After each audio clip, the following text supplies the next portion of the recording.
আপনারা মাঝে মাঝে দেখেন, মনে হয় ছোট ছোট বাচ্চা হাফেজ হয়।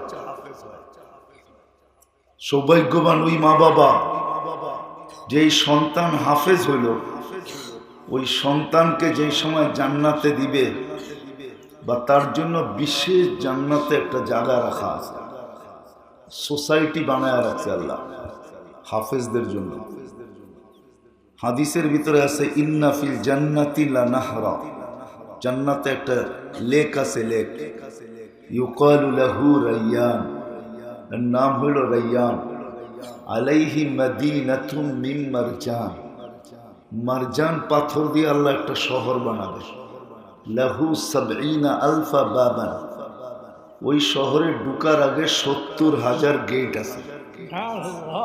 আলা কুল্লি বাবিন ৭০,০০০ মালাইকাতান, প্রত্যেক দরজায় ওই হাফেজকে ৭০,০০০ ফেরেশতা গার্ড অব অনার দিবে। শেষ দরজা যখন অতিক্রম করবে তো ৪৯০ কোটি ফেরেশতা তাকে গার্ড অব অনার দেওয়া শেষ হবে। আর শুধু গার্ড অব অনার দিবে না, ৪৯০ কোটি গিফটও দিবে। প্রত্যেক ফেরেশতার হাতে এক একটা গিফট থাকবে, গিফট।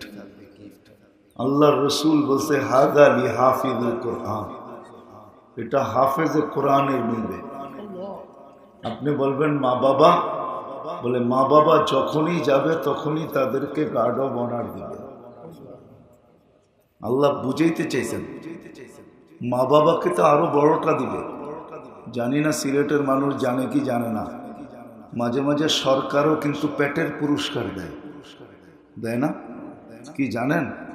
হ্যাঁ, জিও তো, হ্যাঁ, মাঝে মাঝে সরকারি ভাবেও পেটের পুরস্কার দেয়। যেটা কেমন মা এরকম সন্তান জন্ম দিল, দুনিয়ার এক সরকার যদি পেটের পুরস্কার দিতে পারে, আল্লাহু আহাক্কু বিহা, আল্লাহ এর চেয়ে বেশি হকদার যে মার পেটের পুরস্কার দিবে। পেটের পুরস্কার আল্লাহ এর চেয়ে বড় পুরস্কার দিবে, যেটা আমরা শুনছি আর কি, যে হাফেজের মা বাবাকে তাজ পড়ানো হবে। তাজ, এটা আসলে পেটের পুরস্কার, যে তুই কেমন সন্তান জন্ম দিলি, তোকে তাজ পড়াই। শুধু তাজ ক্ষান্ত করবে না, আরো যে সারা জীবন কত পুরস্কার দিবে এটা আপনি গয়না শেষ করতে পারবেন না।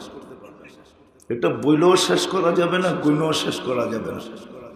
আর এইখানে বসে দেখানো যাবে না, কেন একটা পর্দার ওই পারে মধ্যখানে বাইনাহুমা হাজিজা, এর ভিতরে পর্দা আছে, যার কারণে দেখানো যায় না, বুঝানো যায়। বিদায় মোটা কথা, কথা লম্বা হবে না। আল্লাহ যা কিছু আমাদেরকে দিছেন এটা কালকের জন্য দিছেন, কালকের প্রস্তুতির জন্য দিছেন। এই জন্য কোরআন চিৎকার দিয়া বলে তাকাও, একটু ভাবো। মা কদ্দামাত লিগাদ, তুমি কালকের জন্য কতটুকু প্রস্তুতি নিলা, কতটুকু কালকের জন্য আগে পাঠাইলা, নাহলে এই হাদিস কোনোদিন আসতো না। মা আকালতা ফা আফনাইতা, যা খাইলা ওটা তো তুমিই দেখলা কি হইয়া বাহির হলো। মানুষ যত দামি খাওয়া খায় তত দুর্গন্ধ বেশি হয়, এটা জানেন? হাসেন না কিন্তু, যত দামি খাওয়া খায় তত দুর্গন্ধ বেশি হয়, তত ফুড পয়জন বেশি হয়।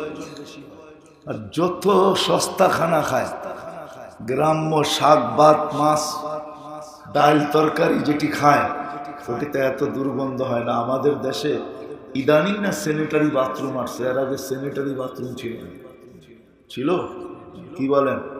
রাগ হয়ে গেলেন? গ্রাম তো আমরাও দেখছি, আমরাও তো গ্রামে ছিলাম, স্যানিটারি বাথরুম ছিল না, কিন্তু এত দুর্গন্ধ হইতো না আজকে যতটুকু দুর্গন্ধ হয়।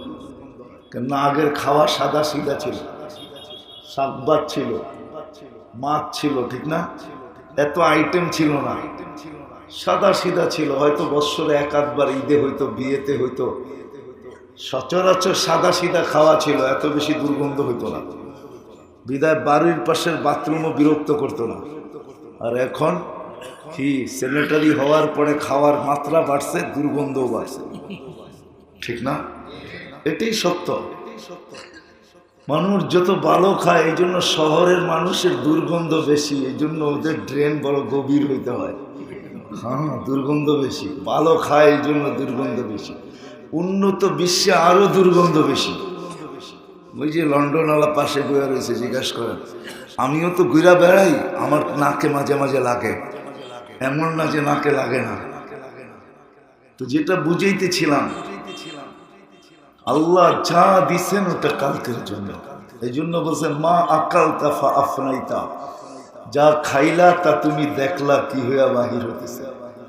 মা লাবিস্তাফা আলবাইতা, যেটা পল্লা এটা পুরান হয়ে গেল।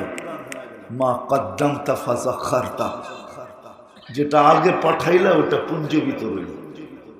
ওমা তারাখতা খাসিরতা, যা রাইখা গেলা হায় হায় এটাই লসের খাতায় গেল। বিদায়ী ছোট্ট জীবনটায় যা কিছু দিছেন সব কালকের জন্য, অর্থাৎ আখেরাতের জন্য। যা কিছু দিছেন এটা আমাদেরকে পক্ষে নেওয়ার জন্য দিছেন। তার ভিতরে সবচেয়ে বড় যেটা আমাদের, সেটা হলো আমাদের সন্তান, আমাদের সম্পদ। এই দুটা হলো সবচেয়ে বড় জিনিস। সম্পদের চেয়েও বড় জিনিস হলো আমাদের সন্তান। কেননা সম্পদ মানুষের কাছে সদা সর্বদা থাকে না।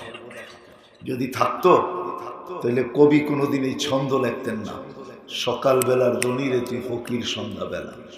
এই প্রবাদ বাক্য কোনোদিন আসতো না। নদীর এপার বাড়ে বাঙ্গে ওপার গড়ে, এই তো নদীর খেলা। সকালবেলার ধনী রে তুই ফকির সন্ধ্যাবেলা, এটা কোনোদিন হতো না। এই প্রবাদ বাক্য কোনোদিন আসতো না। সম্পদ মানুষের কাছে চিরদিন থাকে না, সব সময় থাকে না। আছে হাজারো মানুষ দুনিয়াতে আছে।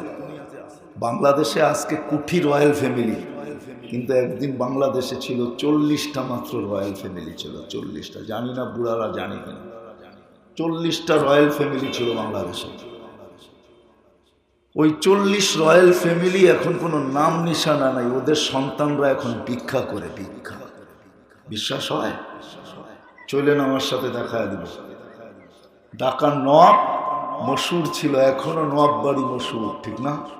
এদের সন্তানরা এখন পরিচয় দেয় না, কিচ্ছু নাই, সব শেষ। এখন আর সম্পদ ওদের কাছে নাই। হ্যাঁ, এখন রিক্সাওয়ালাও বলে পাতলা টাকার মালিক, ঠিক না? বহুত রিক্সাওয়ালাও আছে। গ্রামে এতটুকু সম্পত্তি আছে যে হাইওয়ের পাশে পড়ে গেছে, যেটা 1 টাকা দাম ছিল না এখন 1 কোটি টাকা দাম হয়ে দাঁড়ায় গেছে, ঠিক না? এখন সেও বলে কত টাকার মালিক তুমি, ঠিক না? কোটি টাকা এটা কিছুই না, 2 কাঠা 2% বেচবো 1 কোটি টাকা হয়ে যাবে, ঠিক না? এখন কোটিপতির কোনো দাম নেই। পয়সা মানুষের কাছে থাকে না, সম্পদ সবসময় থাকে না। এটা হলো পানির মতো, পানি ঢালবেন দেখবেন যেদিকে ঢালু ওদিকে যেতে থাকবে। সম্পদ ঢালুর মতো গড়াইতে থাকে, কিন্তু সম্পদ সন্তান হলো সবচেয়ে বড় পুঁজি। এটা চিরজীবন মা বাবার সাথে সংযুক্ত থাকে। এই জন্য প্রথম আবার চলে যাই, যা দিছেন কালকের জন্য, যা দিছেন পক্ষে নেওয়ার জন্য। আমার জীবনটা যেমন আমার পক্ষে নেওয়া আমার জন্য ফরজ, কালকে যেন আমার জীবনের কোনো অংশটা আমার বিরুদ্ধে না দাঁড়ায়, আমার পক্ষে দাঁড়ায়। নাইলে কোরআনে এই কথা কোনোদিন আসতো না। হাত পাও আমাদের বিরুদ্ধে যাবে, আমার হাত, আমার পাও, আমার জবান, আমার চক্ষু, আমার কান, আমার প্রত্যেকটা অঙ্গ আমার বিরুদ্ধে যাবে। আমি চিৎকার দিব আর বলবো আমার বিরুদ্ধে, তো অঙ্গগুলা বলবে আন্তাকানি আল্লাহু আন্তাকা কুল্লা শাই। আজকে আল্লাহ বাধ্য করছেন তোমার বিরুদ্ধে যেতে।